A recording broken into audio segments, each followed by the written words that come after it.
Okay, welcome in everyone. Listening to Bull Central, and I'm continuing our week of special guests. And today I've got a great basketball mind, the former co-host of the Locked On Bulls podcast, and now a member of the CHGO sports team, which you absolutely need to check out and subscribe to if you haven't already.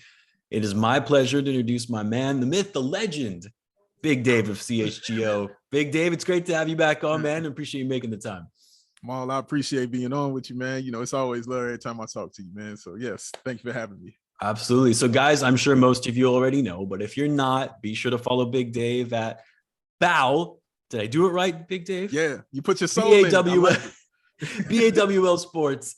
And that also reminds me, you should actually check out his podcast, BAL on Bulls, as well. Right. He even had a nut like me on it one time. I'll leave a link to that. And his Twitter handle, as well as the CHGO podcast on BAL on Bulls podcast in the description. But anyway, Big Dave. Yes, sir. Season is over. And if I'm not mistaken, when you guys had me on Locked On Bulls way back during the preseason, we were throwing out predictions on where the Bulls would finish. And I think you said they would finish sixth. So I hope you put some money down on that or something because you were spot on.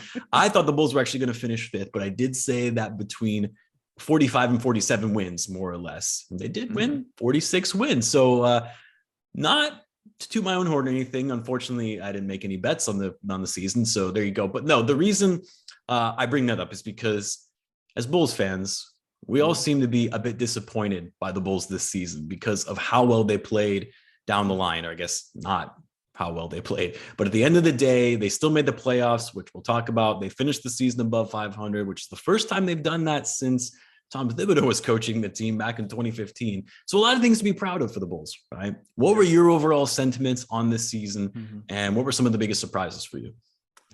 Overall, they did what I thought they were going to. They did both things I said they were going to do. I said the Bulls are going to finish sixth. I was like, but if everything goes right and everything just works perfectly, they're a top 3 seed. And you saw both of that. You saw that in the beginning, just them being on top of the world and just beating everybody. And just, it was crazy. And what a wonderful feeling that was, because we haven't had that feeling, as you mentioned, in quite some time. Yeah. And then reality came and kicked them in the face. And you saw, the injuries, of course, were a big part of it, but playing against these elite teams, and not having, for lack of a better term, the high ball IQ, by not having guys like Lonzo Ball out there, and Caruso, of course, too, not having those two guys out there on the floor with them. They didn't know how to break a double team. They didn't know how to break a trap. They didn't know, they struggled with full court press. It was like, watching college out there some nights. And they figured it out very, very, very late in the season, how to finally do it. Oh, give it to Vuce in the middle, and he's a good passer. He can swing the ball. Yeah, that's what you do. But I was happy overall because just of the trash that I was so used to watching, with this organization and with this team, man. I mean, I watched them start 2 Samsons. You know what I mean? Like, you know what I'm saying, Jamal? Like, it was tough, man. Like, shout out Walter Lemon Jr. and, you know what I mean? And Blakeney, and the bad version of Campaign. And, I like you have to emphasize that, the bad version of Cameron Payne. Yeah, not the Monty Williams version of Campaign. No, Monty Williams coached the Millennium for that, by the way. But we watched all this terribleness and all this bad stuff from top to bottom.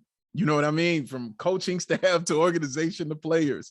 It was all bad and nothing was really good from it. So for them to come in and in basically one season, because I know it was half a season when he came in, but basically in your first full season where you have like just full control of what you want to do. I'm talking about AK and Eversley. When you have full control of what you want to do and 46 wins and you're going to the playoffs and you're doing exactly what you said you were going to do. That was his main goal, correct? Go to the playoffs, get this team there. The goal has been achieved. So I'm cool with that. Of course, you wanted it to turn out a little more sexier, a little nicer. You don't want to be 1-18 against elite teams in the NBA, which is still crazy, but it is what it is. This is where we are. And I'm honestly just happy to be in the playoffs right now. Yeah. I mean, I had Matt Peck on a couple weeks back, and he was kind of putting into perspective too. And that's something that I try to do on my channel as well. It's like, yeah, it's frustrating, to see your team slump in the way that they did at the end of the All-Star, after the All-Star break. But at the end of the day, this is way better than we have seen in the better part of a half of a decade. Yeah. And to see the team actually be competitive, finish with a winning record, and go to the playoffs, that to me is a win. And I think, I don't know, it's good to keep those things into perspective. Chicago fans, they love their sports teams and they want the most. I'm the same. Like, I get it. Like I'm like that as well, but I always think it's good to dial it back a little bit and think about that. But let's talk a little bit about the end of the season before we go into the upcoming series about against the Bucks. Sure. I mean, the Bulls finished the season after the All-Star break. I think it was like 7-15. Not the kind of stretch you want to see from your team heading into the playoffs. And sure, the Bulls had one of the hardest schedules, like you mentioned, post All-Star break. They were also getting beat by bad teams too, though, like the Kings, Pelicans, Knicks. But then, even against the more elite teams as well, they weren't just losing; they were losing badly. Everyone has their theory and rationale for why the Bulls struggled the way that they did. Sure. What do you think were the reasons for why the Bulls slid so much in the standings? And do you think they'll be able to fix those issues going into the playoffs? You know what? I can break down everything that they did wrong. I tell you, offensively and defensively. And every single thing I say will come directly back to Lonzo Ball. Like all of it. You know what I mean? Like, oh man, the ball movement was terrible on the team. Yeah. Oh man, we don't have any 3-point shooting. Yeah. Oh man, our unball defense was terrible. Yeah. Like, oh man, our IQ was really lacking. Yeah. You know what I mean? All these are things I could just attribute right back to him, but outside of that, why they couldn't shoot anymore, I don't know. That's what was the strangest part to me, Maul. Like, I understand they were going to struggle defensively. I got that.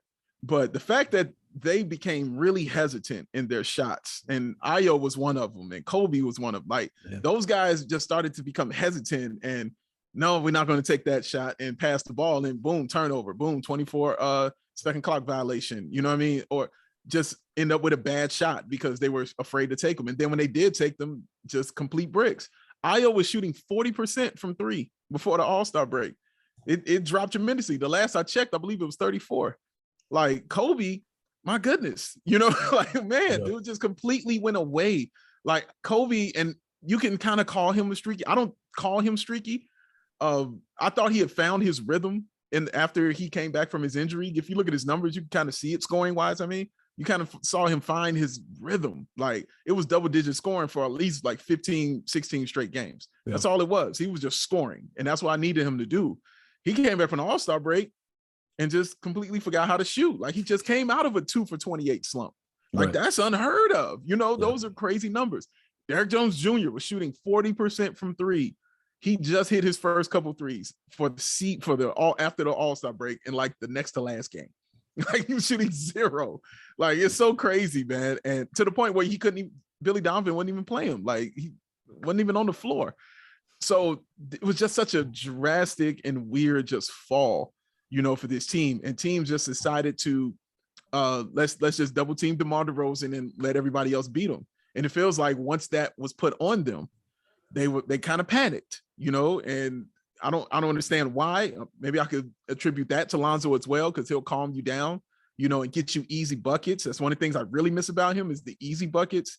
He would get the Bulls after a rebound. He just outlets. That's an easy, quick two for someone like that. We don't get that anymore, those kind of things. So that hurts.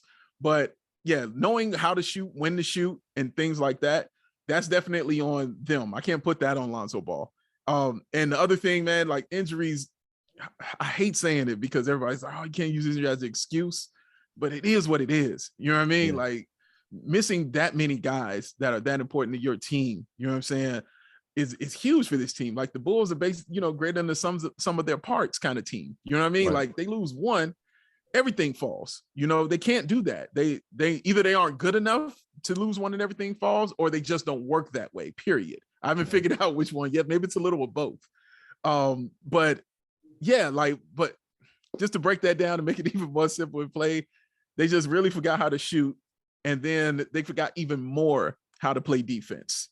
And like, one play would happen, Jamal, and they would quit the rest of the game. Like that was it. Like the New Orleans game is a great example. When that young man would go out of bounds and he was hiding behind the players out of bounds, and when he got that steal, I can't remember his name. Alvarado. For the Pelican. Yeah, I call him Denzel Valentine's nephew. But oh man, so but good.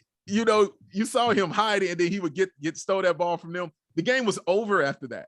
Like the game was done. They were finished. They tapped out and they were done. You saw that way too many times after the All-Star break. That one bad thing would happen, and they would immediately kind of revert back to what they were in previous regimes and things like that. So, yeah, those things I can put on them, but everything else I could really tie to Lonzo. The one thing that I think was a big component of it that you didn't touch on, because I agree, a lot of it is you can sort of pinpoint it to Lonzo Ball and missing him and how important he was to this roster, because I don't want to put it all on Lonzo Ball because again, they've completely fell. Right. And to go from that, it's like, oh, Lonzo Ball, that's the only factor for why they just completely fell off and slid in the standings, the way that they did.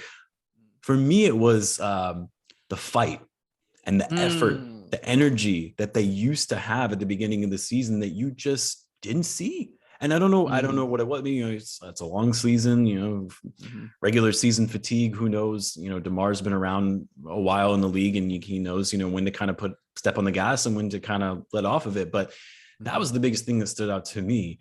And I was talking about this. I had Darnell Mayberry on earlier this morning, and I was talking to him about this. We were talking about Will Perdue and what he said in the Bulls Talk podcast, and how Greg Popovich, went in. They were, it was a year that they were really, really bad on the Spurs because they had all of these injuries. It was right before they drafted Tim Duncan. He goes into the locker room and like throws the table and starts, shouting at all these guys and like, obscenities here and there, and really just ripping into the guys, saying like, I don't care that half of the team is injured. I don't care that we're playing a bunch of development level players. You guys go out there and you give me maximum effort all the time. You play a professional sport. You need to act as professionals. And I think that was really the thing that stood out to me, was it's like, not only do these guys have talent, because they still had Vucevic, they still had DeRozan, they still had LaVine, those are their three best players. And there were just nights where they weren't showing up. They just seemed like you said, they just kind of gave up. And that was what was upsetting to me as a fan. I've said it a lot, and I think I've even seen you say it a few times. Oh God, yes. And stuff is, it's like, you can lose. I don't care that you lose. It's when you don't put in the effort. That's what bothers me as a fan. But anyway, that was what stood out to me. Yeah, you almost made me throw this computer across the room, because I was like, yes, absolutely, you are 100% correct. Because you're right. I screamed it. I was yelling it. That's what bothers me the most out of anything, man. Is I can take losing, I can take an ass whooping, I can take it. You know what I'm saying? It happens. Nobody's perfect. It goes down. I can't take not trying. I can't take you not trying your best and putting in your effort. And to sit there and watch them just not do that, and watch them literally just quit and give up and say, forget it. Man, that stuff is hard to take. That's what endears. And I think people have to understand, because when I would say these things, like, oh, get that meathead attitude out of here. And I'm like, you can't point me to a championship team without that mentality or without that kind of player. I don't care how finesse their game is. Like I tell them, the finesse will get you in the seats, but that heart and effort will get you in their hearts. That's how it works. You know what I'm saying? Like you have to have that. That is a key thing. Phoenix is a great example of that. That a finesse team, like no mistakes when they're moving the ball. There's a bunch of goons over there, though. A lot, led by a pit bull in Chris Paul. Like those are really goon guys. You know what I'm saying? So they didn't have that, and I haven't seen that. You know what I'm saying? Yet, I was surprised, because again, this is why I was on here talking about Tristan Thompson being here, because I was like, yeah, he could provide that, and I didn't see that. I heard the talk, of him saying, oh, we can't let our guys go through that. I'm like, okay, where's the fight though? I need to see it. Hopefully I see it in the playoffs or something like that. But yeah, man, like you hit it on it. Like the effort is so important. And if you can't put forth that maximum effort, that will always bother me. I will take the losses, but that effort, I just simply, I can't take that. That's hard. I hear you, man. Let's talk about this upcoming series against the Bucks. Sure. Game 1 on Sunday, Milwaukee. Most analysts, fans, including Bulls fans like myself, don't really think the Bulls stand a chance against the Bucks. In fact, for most people, that was the last team we wanted to face, at least for me anyway, mainly because the Bulls don't match up well against the Bucks. They have the best player in basketball, in my opinion, and they beat us pretty handily in the regular season. What are your thoughts? How do you think the Bulls will fare in the series? And do you think they have a chance of potentially pulling off an upset against the defending champs? I remember a while ago when we first started doing CHGO, and we had our guy, Mark K, and we had, Will, and we had, of course, Matt. And they were asking that same question. And everybody wasn't afraid of Milwaukee. Everybody was like, you know what? They match up well with Milwaukee. They're pretty solid. And I was looking, I was like, what? I was like, hey guys, honestly, that's the one team I don't want any part of the defending champions. Like, you're the defending champ. I don't want to go against that. They didn't lose anything. Like, they know when to ramp it up. After you win a title, certain knowledge is unlocked. You know what I'm saying? Like, we watched it here in Chicago. So it was the one team I didn't want to play. And you saw the ramp up occur immediately from that team. And you're looking at them now and you're like, I don't want no parts of this at all, man. They are the last team I wanted to face, Jamal. I didn't want them. I didn't want any part of it. But now that it's here, I'm not scared of the ass whooping at all. Like, if it happens, like, it's got to happen. You know what I mean? This is the way they're going to have to learn. Like, a lot of these guys have never been to the playoffs, man, including one of your best players in Zach LaVine, has never, ever seen the playoffs at all. This would be Lonzo Ball's first time even seeing the playoffs from his bench. You know what I'm saying? Like, this is not normal for them. They're used to losing. So I'm okay with getting beat up by the champions. You know what I mean? And they're coming for them, because I'm telling you, Giannis ain't forgot that Mike Dunleavy game. He ain't forgot it at all. If you remember it, that's when he changed. I definitely remember. Was that his rookie season or maybe his second season? Yeah, second. Just like leveled him into the stands. Correct. You saw he didn't have his shape yet. You know what I mean? He wasn't there yet. You know what I mean? But you knew he was coming. Yeah. And I'm telling you, he ain't forgot that. You know what I mean? And he wants to go out here and kill this Bulls team and get them out of here. As far as their chance to win, I don't give them a chance to win this. I had the series in 5. Thinking the Bulls can get one out of there, and that's what I see. But my goal, again, Jamal, was to get there. I wanted to get there. These guys had to experience this, because for me, this is how you learn that kind of toughness. This is how you learn that kind of effort. Is you go in there and you fight, and not only you fight the biggest bully on the yard right now. You know what I mean? And the biggest bully on the yard is the Bucks. That's it. You go fight them, man, and you go take that whooping, because when you come back, you know how you have to respond, and you know what you need to do to be a better basketball team. And it's not just the X's and O's. It's not just, the pretty shots and all that. It's that mentality. It's the toughness. You got to have it. So I think that's important, that they are going against the champions and getting their best. You know what I mean? And we'll learn from that. But as far as their chances of winning, no, they're slim to none. I got them if chances of winning this series, but I'm really excited for them to be there. And I can't wait to watch it. Seriously. Who are you looking forward to seeing most in this series? Whether it be just their impact on the court or just how they'll show up on the biggest stage? Zach LaVine. Yeah. I'm really looking forward to seeing Zach LaVine. DeMar DeRozan, of course, because he might drop 50. But Zach LaVine, because this has been a whole season. This has been a whole I'm just counting his basketball year. This has been a basketball year first for Zach LaVine. You know what I mean? Like, first time going to the Olympics and getting a gold medal. First time getting a 4-game winning streak. First time being a 2-time All-Star. You know what I'm saying? First time getting his own shoe brand. It's a lot of firsts. It's going to be his first time signing a max contract in this off season or close to it or whatever he signs. It's going to be a whole lot of firsts. He got engaged. Like it's a lot of firsts happening in his life and time right now. And now it's his first time going to the NBA playoffs. So in your first time, something you've been, I think the stat was 476 games he has played. And this will be his first time in the playoffs. That is a lifetime. You know what I'm saying? And so for him to actually get there for the first time, I am interested to see how he responds, because he definitely can talk that talk. He was like, I ain't scared of nobody. I'm going out there. You see how tough I am. You know, my knee is hurting and whatever. I'm out here and I'm trying to play and I'm trying to win. I'm interested to see the mentality he comes out with in these playoffs, playing against the world champions, when you know they're gunning for you. You know they're trying to come at you. So I want to see how he approaches this game, because this is going to be a good building block for him going into next season, man. He'll know what to expect. He'll like to be old school for you, to be like Bruce Lee, when Bruce Lee would get hit in the face and he would bleed and he would taste his blood. And then it was like, okay, bet, let's get it. That's kind of what it would be like for me with Zach LaVine. He's going to get hit in the mouth. I need him to be like, okay, and come in next season and, you know, put his thing down. But he's the one I'm watching the most, honestly. He's who I'm focused on.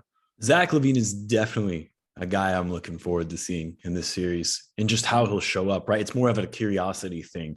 Patrick Williams, I think, is another one as well. I also want to talk about Vucevic for a second, though, because we really, really need to see a big series from Vuce.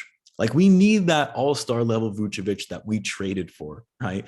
The guy that was putting up 25 and 11 and was a force down low with the Magic, but could also spread the floor. Overall, you know, Vucevic has had a pretty underwhelming season, to say the least, right? You know, some stretches of games here and there have been nice, but not the type of season we needed from him as really our only big man.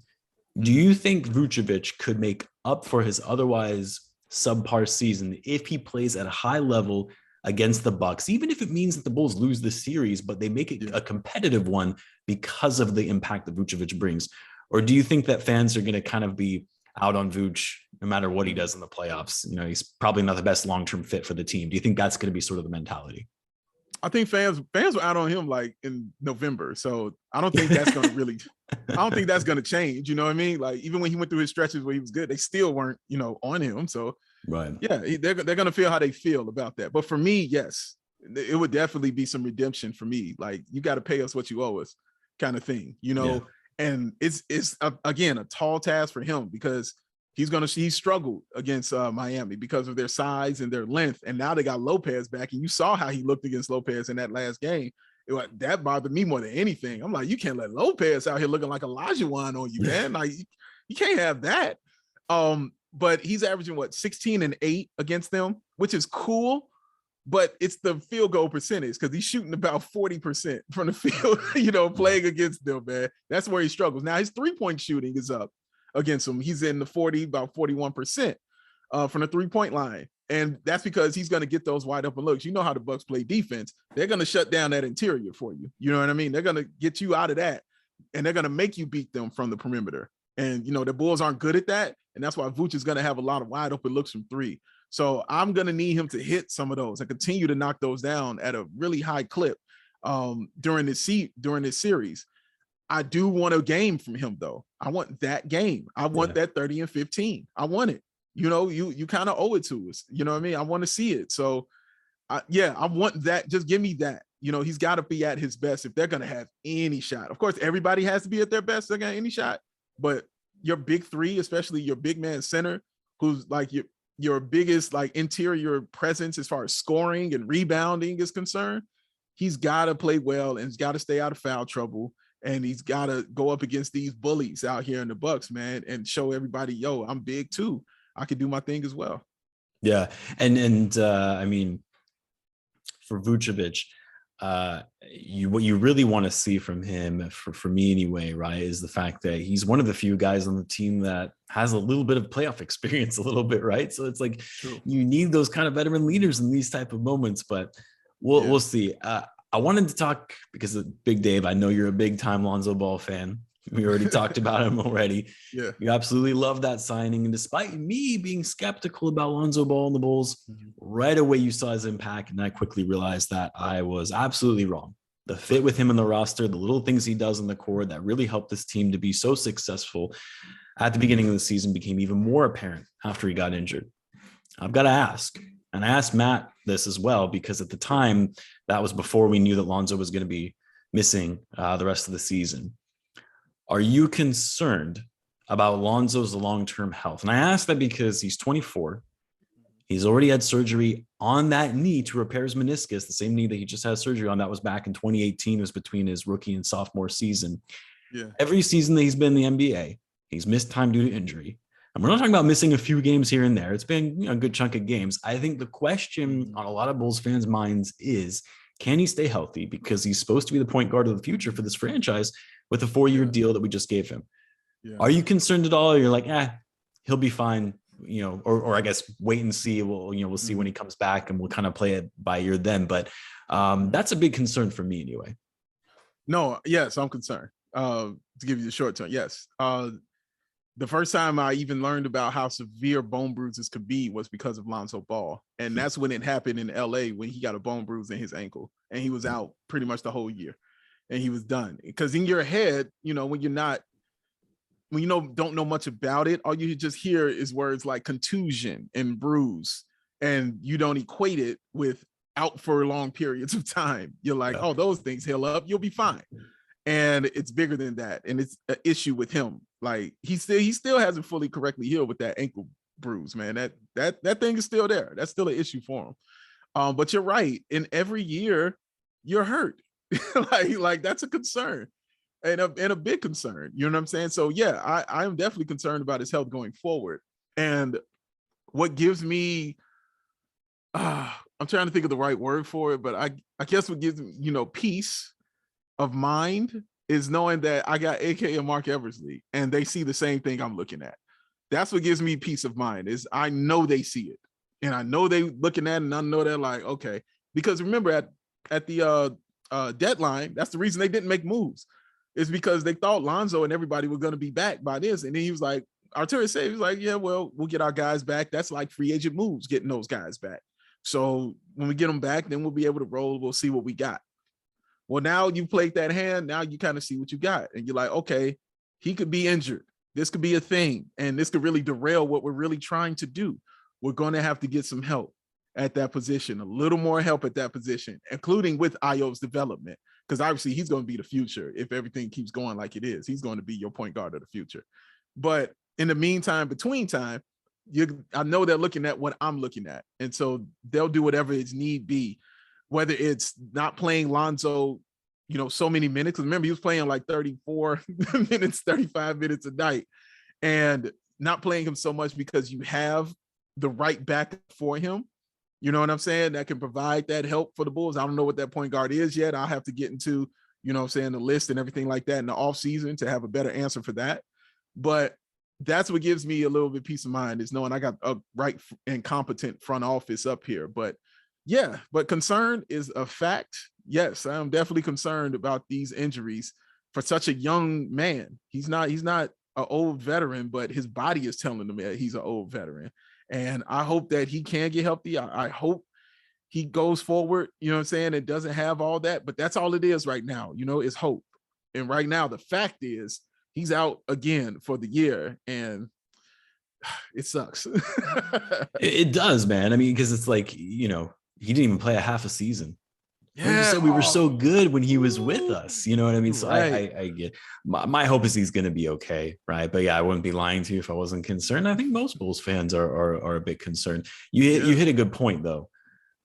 The thing that gives you a bit of peace of mind is that we've got this great front office that they'll know what to do.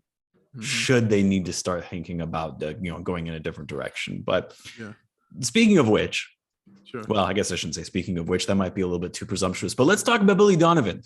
Okay.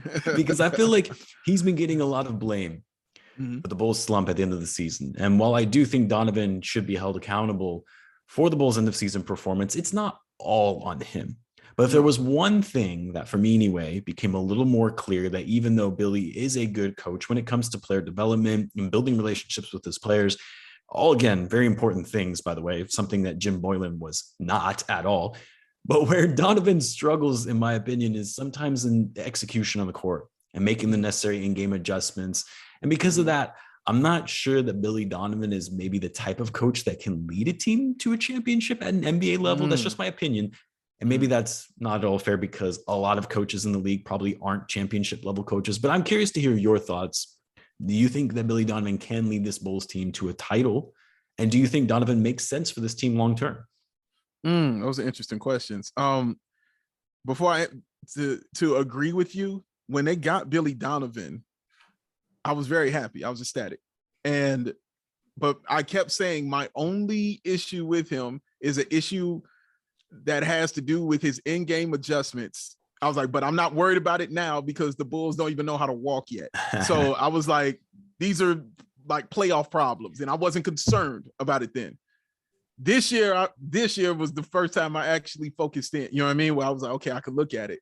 I've only had one complaint about him all season long, and that was one game. I wish I could remember the game, but it was when we were at CHGO, and I completely was just upset with his in-game adjustments, and I complained about it, and I was like, no, man, I was like, I don't feel this at all, and it made me upset because I had been so impressed by his adjustments all season long, and I had enjoyed the fact that, he wasn't beholden to any lineup, and, he wasn't afraid to try new things, that whether they worked or whether they didn't. The Tristan Thompson Vucevic combo is the first thing that comes to mind.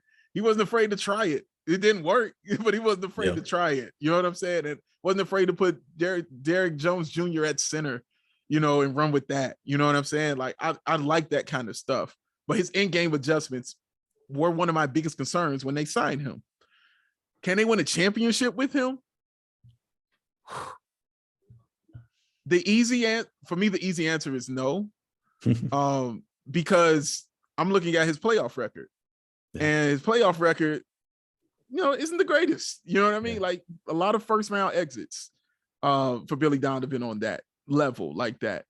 And winning a championship is really, really hard and difficult, and only a select few can really, really do it. So I think that's the easiest answer.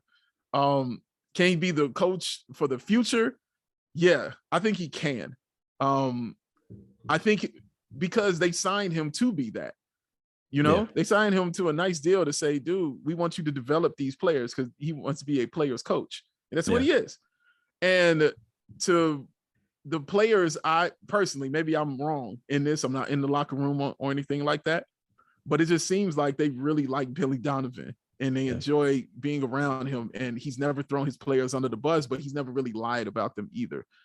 He said some interesting things this season about some of his players. I was like, okay, that's all right. I was gonna bring that up, right? Because I think there were some comments. What was one of the comments he made the other day where I was like, oh, it's an interesting take. It was around like, we're not playing as bad as we are right now. This was in reference to the most recent slump, but you know what? We probably weren't as good as we actually were during that winning streak. It's like, I mean, it's not entirely untrue, but probably not the thing that your players want to hear necessarily. Like, oh, so you didn't actually think we were as good as we were playing to be? But I mean, I get what you're saying. I mean, I kind of am different. I go back and forth on it. I don't know that he's going to be that championship level coach, but again, like I said before, is that even fair? Because so many coaches in the NBA probably are not going to be able to win a championship, right? But as Bulls fans, it's like the ultimate goal is you want to win a title. So how do you go about rationalizing that, especially now that you kind of fast track that win now window by getting guys like DeMar DeRozan and Vucevic, who are a little bit older. But anyway, Big Dave, I'm going to get you out of here on this one. Sure. And it's funny because the last time I had you on, it was the exact same thing. Every Wednesday, so we're recording this Tuesday evening for those watching. I'm going to upload it on Wednesday morning. Every Wednesday, I do a hot take series on my channel. And I'm going to put that on pause and then do that on Thursday. But because I got you on, I want you to give me a hot take for the rest of the season, and I'll give my reaction to it. Okay. Hot take for the rest of the season. All right, here you go. Or in general, actually, it doesn't have to be the rest of the season. It can be off season, whatever you. No, I'll do one for the playoffs for you. Patrick Williams will average 22 points a game and 8 rebounds. 22 and 8. Did I hear it right? 22 and 8. That's what I said. Yeah, man. 22 and 8. That's the hottest of fire takes right there. I would love it. I would love it if you put those kind of numbers. The thing is though, it's a hot take. Absolutely. It's not out of the question. Like if he can play like he did, I know it was against the Timberwolves. I know it was, it was a meaningless game. I know it was the Wolves bench. Obviously all the Bulls starters were out. So you kind of have to take that effort with a grain of salt. But man, the way he was playing, the way he was showing that confidence, the way he was being assertive, the ball handling skills, driving to the hoop, like he was doing a bit of everything. If he can gain enough of that confidence, and let's say we see more, MIA off nights from like Vucevic and Coby White to where the Bulls are really going to need a third option for scoring. 22 and 8 is a hot take. I don't think it's going to go that far. I would say it's probably more of like a 15 and 6. Yeah, but I like it. And I hope that ends up being the case, because it would be incredible. Like, no matter, even if, let's say, the Bulls get swept, but if Patrick Williams goes 22 and 8 in that series, that's a big win in my book for your second year player, 20 years old, who didn't even play it all this season, to put up those kind of numbers. That's incredible. But yeah, anyway, that would be special, man. That would be special. Big Dave, I appreciate you always, man, making the time. Keep up the great work at CHGO. Looking forward to staying in touch in the off season. Looking forward to tuning in to both your guys' pre and post games. I assume you're going to do that during the playoffs.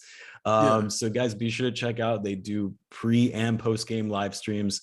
I'll be tuning in as well. Big Dave, take care, man. Keep up the great work. My man, we will talk soon. Thanks for having me.